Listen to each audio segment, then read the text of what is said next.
Hello friend, myself Professor Anup Kobragade from Dr. Ambedkar Institute of Management Studies and Research. Welcome to Online Learning Management System for International Business Environment. After completing this module, you will be able to understand role and performance of WTO for developing countries and what are the drawbacks of WTO membership for developing countries. Both the things we are going to look. Role and performance of WTO in developing countries. Was the key benefit that membership of WTO brings to the developing nations for building their international trade and economic development are as follows. First is boost to export. Exports in developing countries have boosted due to reduction of tariffs on the product of export interest. Prospects of agriculture exports have improved due to reduction in domestic subsidies and barriers to trade. Compulsion can be imposed on developing countries to be competitive in the market world.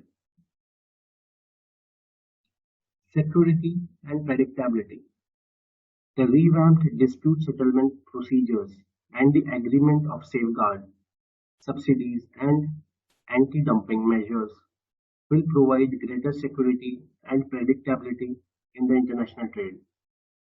WTO rules provide greater protection against bilateral pressures or restrictive trade practices. Arbitrary changes in the laws governing trade and investment will not be made under the WTO regime. Policy assistance. Under WTO, member nations bind their commitments so that conditions become predictable and transparent.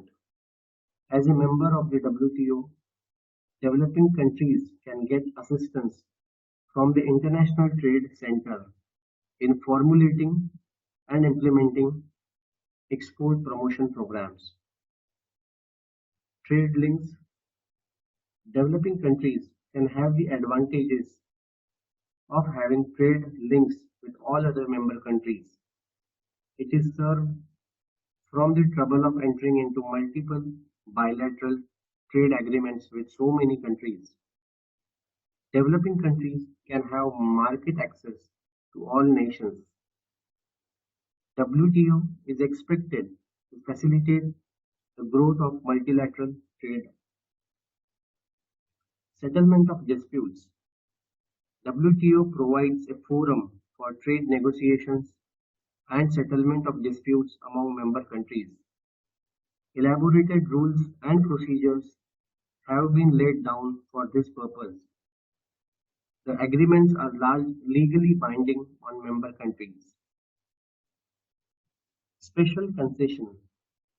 There are several concessions and exemptions for the developing countries, especially the least developed nations.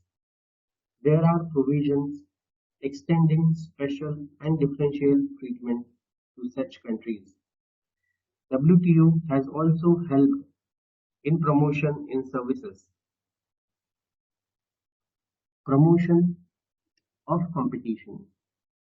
Quantitative restrictions and non-tariff barriers are to be removed under the regime of WTO.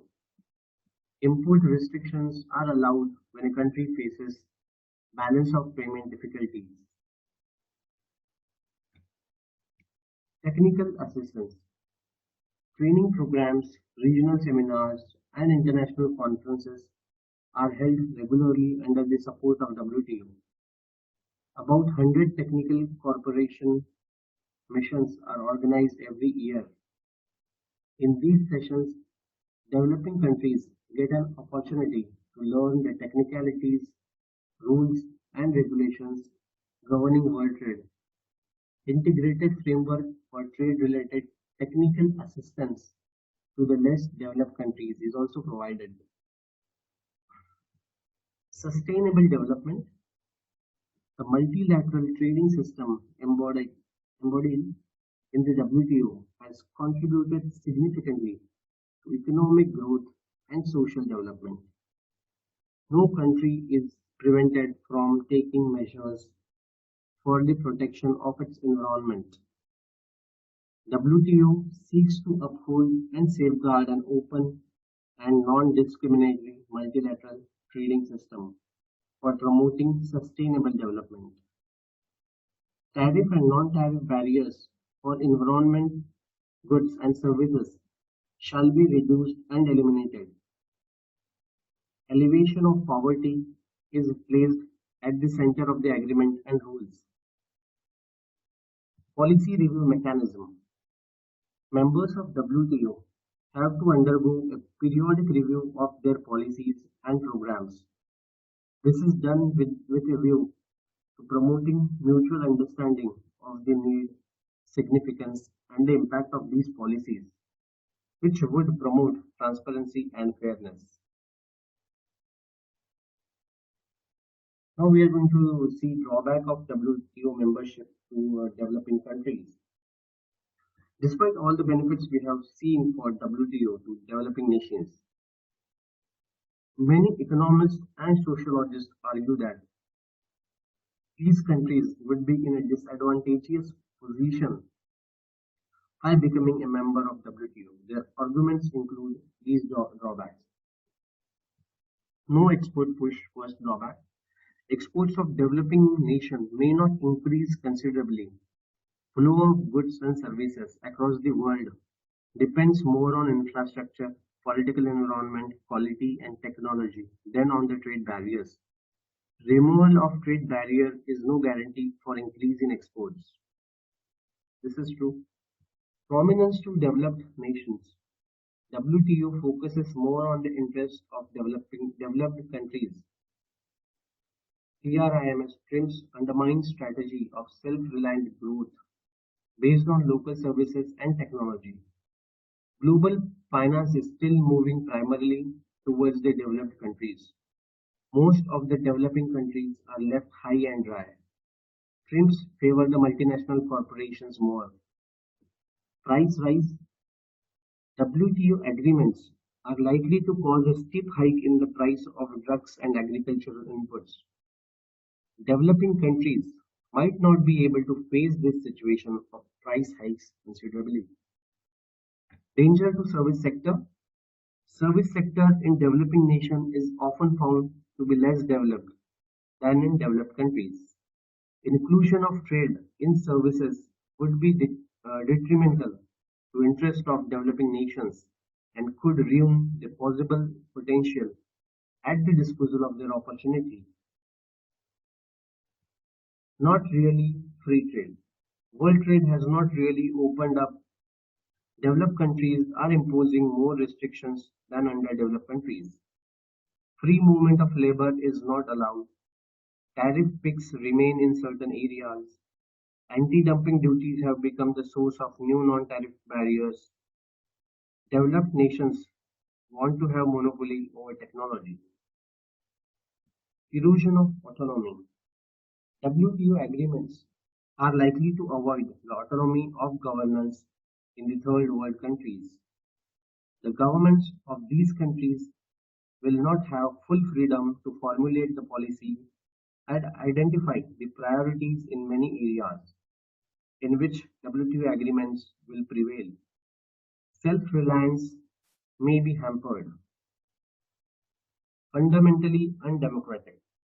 The policies of WTO impact all aspects of societies and the planet, but it is not a democratic, transparent institution.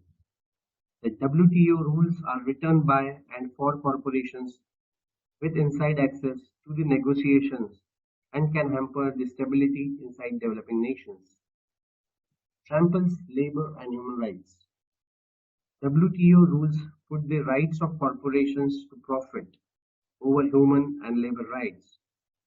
The WTO encourages a race to the bottom in wages by pitting workers against each other rather than promoting internationally recognized labor standards. WTO has ruled that it is illegal for a government to ban a product based on the way it is produced, such as with child labor. increasing inequality. Free trade is not working for the majority of the world. During the most recent period of rapid growth in global trade and investment, 1960 to 98, inequality worsened both internationally and within the countries. The United Nations Development Programme reports that the richest 20% of the world's population consume 86% of the world's resources, while the poorest 20% consume just 14%. So it is again, inequality is increasing. So these were the drawbacks and certain positive things about the WTO. We have seen both the things.